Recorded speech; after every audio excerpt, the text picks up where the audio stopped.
person cases, and I'll be seeing them. And I came up across the case. I'm like, because there's so many African American cases that are people where people are missing that I say it's like, okay, let me take like 3 or 4 or 5 a week, and let's do these cases, you know. And what I've been doing lately is I've been bringing the family members on people who've been missing for years to put more attention on the case because this is in Selma, Alabama. It's like Yes, a couple more. There's a couple more cases down there that I've seen people are missing. It's like, and that town is small from what I hear. it Did you is grow up? still small. Okay. Did you grow up in Selma too? Yes, sir. Okay. Yeah, we waiting on a couple more people to come on. Yeah, we streaming this live on Facebook and on YouTube, so everybody get to know your dad's story. Okay. Welcome, welcome everybody. Today I'm talking to who am I talking to? I'm sorry. Jamaya. We're talking to Jemiah. Her father, Eric Dewayne Blevins, went missing on July 29th, 2005, in Selma, Alabama. His his the whole circumstances around his missing case is a mystery. It's been 20 years. There's been no sign of him. He was 23 years old when he went missing, right? Yes, sir. Okay. And this is his daughter, Jemiah. She's going to tell us the story about her dad. First of all, how old were you when your dad went missing? When my dad went missing, I was like 6 or 7 months when he passed away. Well, went missing, not passed away. Okay, six. Okay, so you were 6 or 7 months when he went missing. Yes, sir. Okay, and what happened, and what are the circumstances that you heard about his disappearance? So basically, I've been really hearing like a lot of mixed stories about his disappearance. Like someone, when I first heard about him, someone told me that when he came up missing, they fed him to the alligators, or he was in some type of drug or gang bang. I don't know what he was in, but they said that he owed whoever he was in tour with, and they did something with his body. But it's a lot of stories based on what really happened. But I really want to really know what happened to him because it's like they just threw his case out, and I don't like that because it's just not right for just to throw his case out. It's not right, and So everybody act like they don't know what really going on. But I really feel like somebody know what happened. They just not saying anything. right. So I mean, like, where's the investigation in his case? They said the last time they seen him was Travel's Ends at one, cause they like apartments. Travel Ends like apartments and things, like you could stay in them. And they said the last time they seen him when he was leaving there from one of his people's house. I don't know who house he was at. I don't know their name, but I just know that was the last place they seen him at. That's the last place they saw him. So you don't know exactly what he was into, or like you said he was hurt. You said you heard he was into some shady things or like drugs. So you have no concrete, like you don't know exactly what he was into. No, sir. Has any of his family been able to shed light on his disappearance with you, like as to what happened? Because I was reading that he was supposed to have left a cousin's house at the Yeah. Travelers Inn apartment. Yeah. So did he actually go meet this cousin? Um, I'm really not sure, but to me, I think he did because no, I have another story too that I wanted to tell you about. Okay, go ahead. Let's go. So basically, before my mom had passed, she was basically telling me about what happened, what happened to him and stuff, and she was saying like how him and my uncle, which is my mama brother, his name is Eric Winston, they had got into it because my dad had got mad and he threw a brick inside the window, but I was still like an orange baby when she Okay. had me, and he threw a brick inside the window. And ever since him and my uncle got the fine, he been missing ever since. Like after the day they got the fine, the next day he came up missing. So that could be a story too. I ain't trying to say he did anything to my daddy or anything, but you never know what people intentions is. Like you never know. Right. Has your uncle ever said anything? Have you ever asked him about that? I asked him about my dad, but when I asked him about it, we got into it, so I just left it alone. Like I never said anything else about it. So he got into it all because of you asking about your father. Yes, sir. And I be asking my grandfather, the White Woods. I be asking him about everything. I be asking for pictures and stuff like that. It's like they always rub me off every time I ask about him, and I don't like that because then that means you know something, you just hiding it from me. That means you. Right. Right. And your dad was, he like I said, he was young. That's young. 23 to go missing, and like I said, so many stories surrounding his disappearance. Like I heard of this case probably one time, Yes. and his case, like a lot of other African American, cases, Mhm. get pushed to the back of the file. It Yes. takes for somebody to say something. So that's another reason why I be doing these videos to bring the families on. So maybe somebody see these videos, maybe their heart may change, maybe they want to talk because sometimes with the passage of time, people actually talk.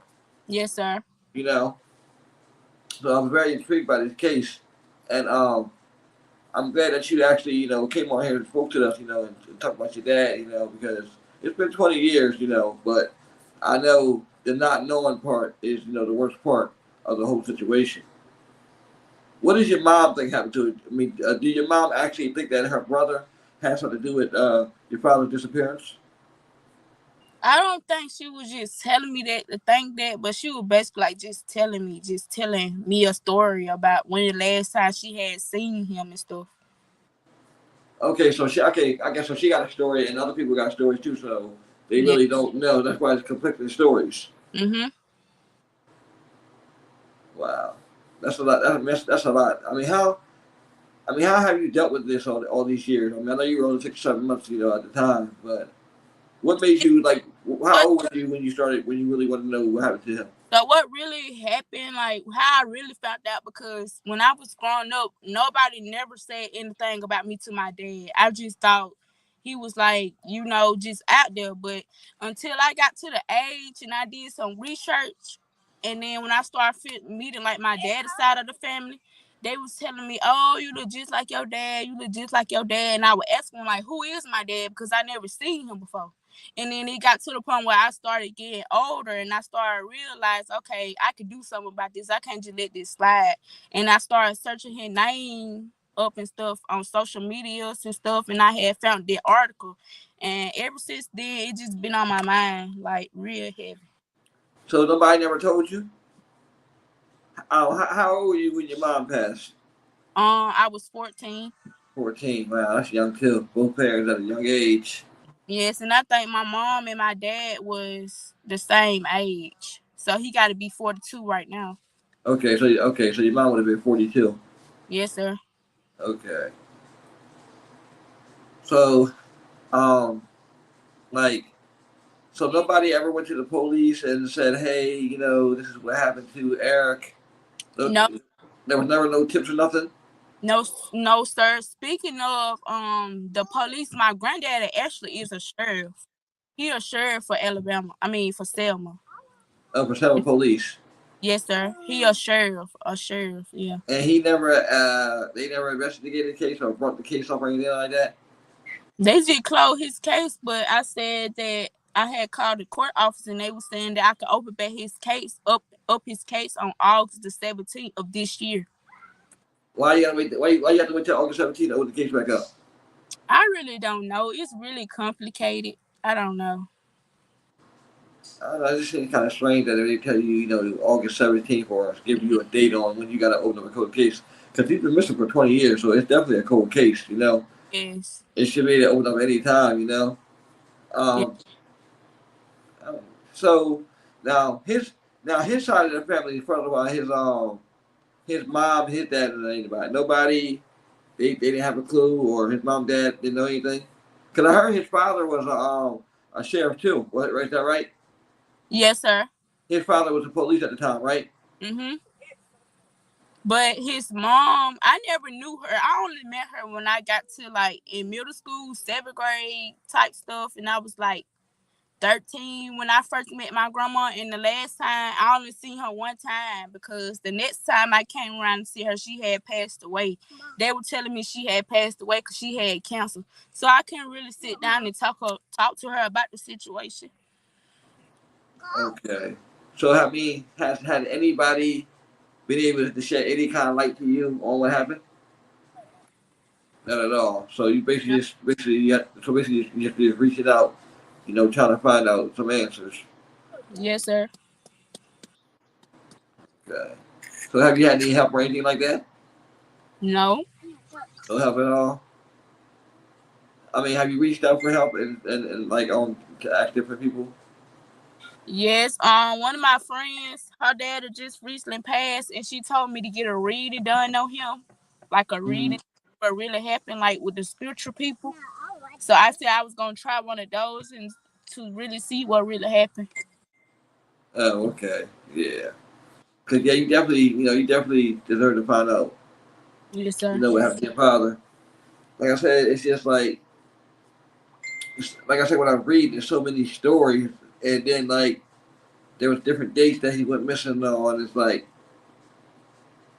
so it's like it's who's telling the truth That's and why what really who's telling the truth and what really happened to him. Mhm. Did they ever now? I mean, I know you're young at the time, but from when you recall, did they ever do any searches or anything like thing for him, or they just put out a missing person case? That's it.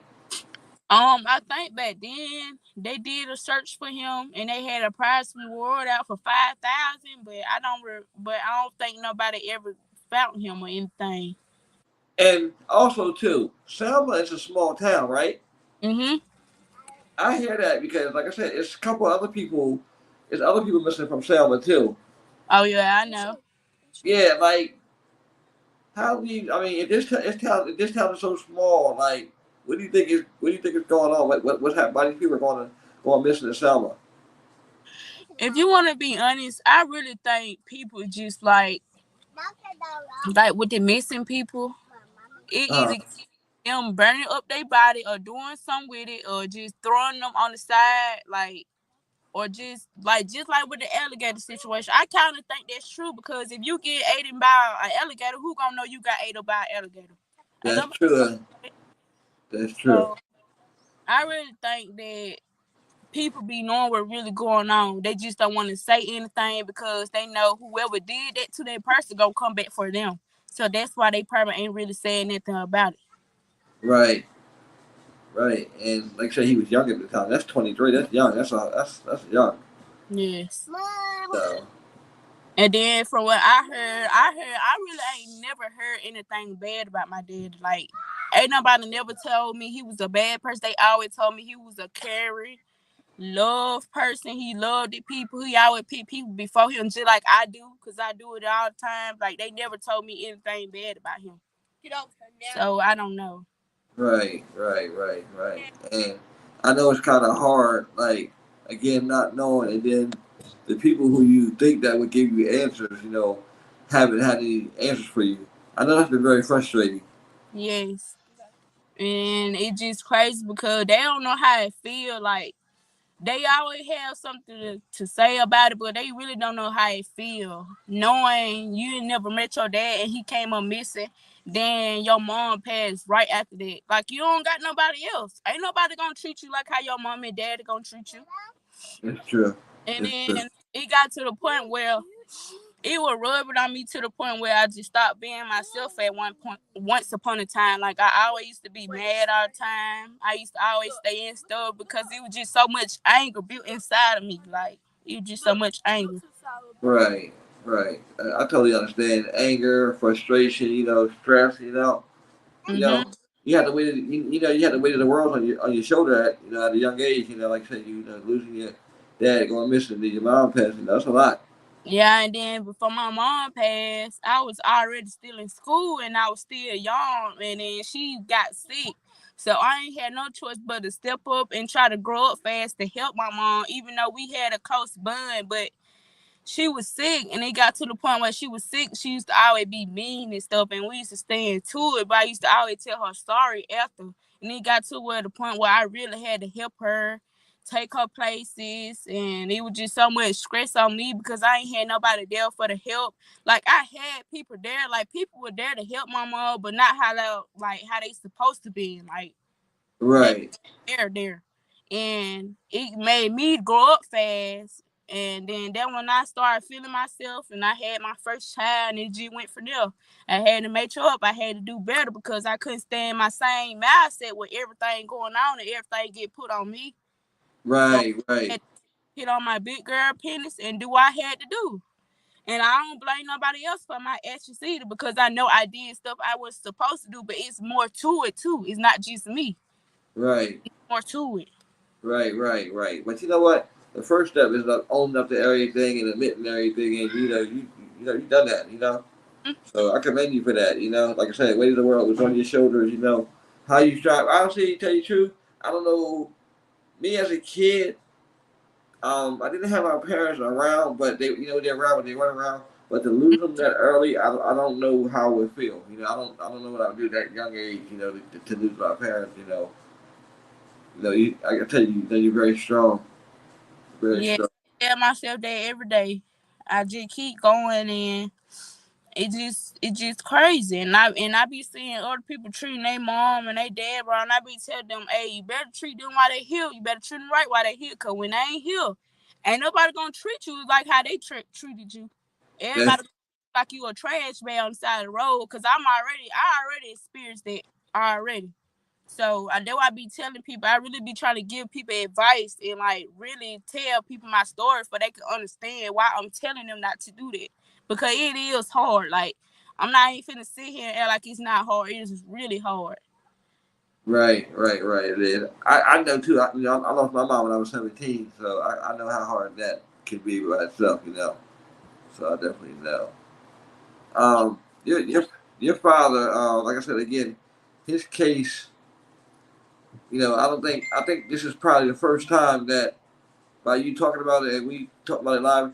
I think this is probably the first time a lot of people have actually heard about this case, which is Mm-hmm. actually that's good because you always want to introduce somebody's case to the audiences. I'm also going to do a post for him too, and Yes, share it sir. in all the groups, and also too, if you see other missing groups, you can contact them too. They'll post their story. We can make sure he gets everywhere. I want to Yes, help you get answers. I don't know if I succeed in helping you get the answers, but I'll do everything in my power to try to help you as much as I can. yes, sir. That's, And I really, really appreciate that because ain't nobody else gonna take that time out of the day to help me really to see what's really going on. And people claim they love him so much, but ain't doing nothing about it. Like I just don't understand that part either. yeah, honestly, once upon a time, the world was about family. Now everybody kind of like about themselves. Yes, and So, then that is so true. That is so true. It was. you know, But if you ain't doing nothing for nobody or you ain't there for nobody when they need you, they don't need you for nothing else. They don't check up on you or nothing anything. It's just all about them. It ain't about family no more. it's a cold world out here. It's a cold Yes, it world. is. Right, definitely a cold world. So did your brother? I mean, I'm sorry. Did your dad have brothers and sisters and stuff like that? Yes, my dad have a brother and a sister on his mother's side. His oldest sister is called, I don't know if she the oldest or the second oldest, but my auntie on my dad and mom's side is Sente Blevins, and he have a brother. I forgot his name. His last name is Blevins, and on his dad's side, I have an auntie named Juanisha Woods, Markeisha Woods, and um Kendra Nicole. Yeah, Kendra So you mean Nicole. to tell me all these people around you, like, or that you know, and nobody never volunteered information, even when you asked for stuff like that? I used to just like ask for pictures and stuff, and they used to tell me like they ain't have nothing of him, like they ain't never had nothing of him, like they don't have one. This the only picture I really have of my dad. This blue picture that when he went to jail. That's the only picture I have, Yeah, and the one that I had was blurry, so I had somebody clear it up for me. and I like it because it looks so much better. Yeah, it does. It was like real blurry. I'm like, let me fix this before I go live. That's what I'm trying to do. This is the after picture. 23 years old. It'll actually be 20 years this year, right? Mm-hmm. Yeah, 20 years this year. This is Eric Dewayne Blevins, missing for 20 years from Selma, Alabama. Where he went and what happened that night is a complete mystery. His daughter, Jemiah, is trying to find out what happened to her father. Doesn't matter how long it takes. She's hoping that somebody out there gives her some answers. If you know I anything about this case, please call the Selma, Alabama police. Let's get her some answers. It's been too long.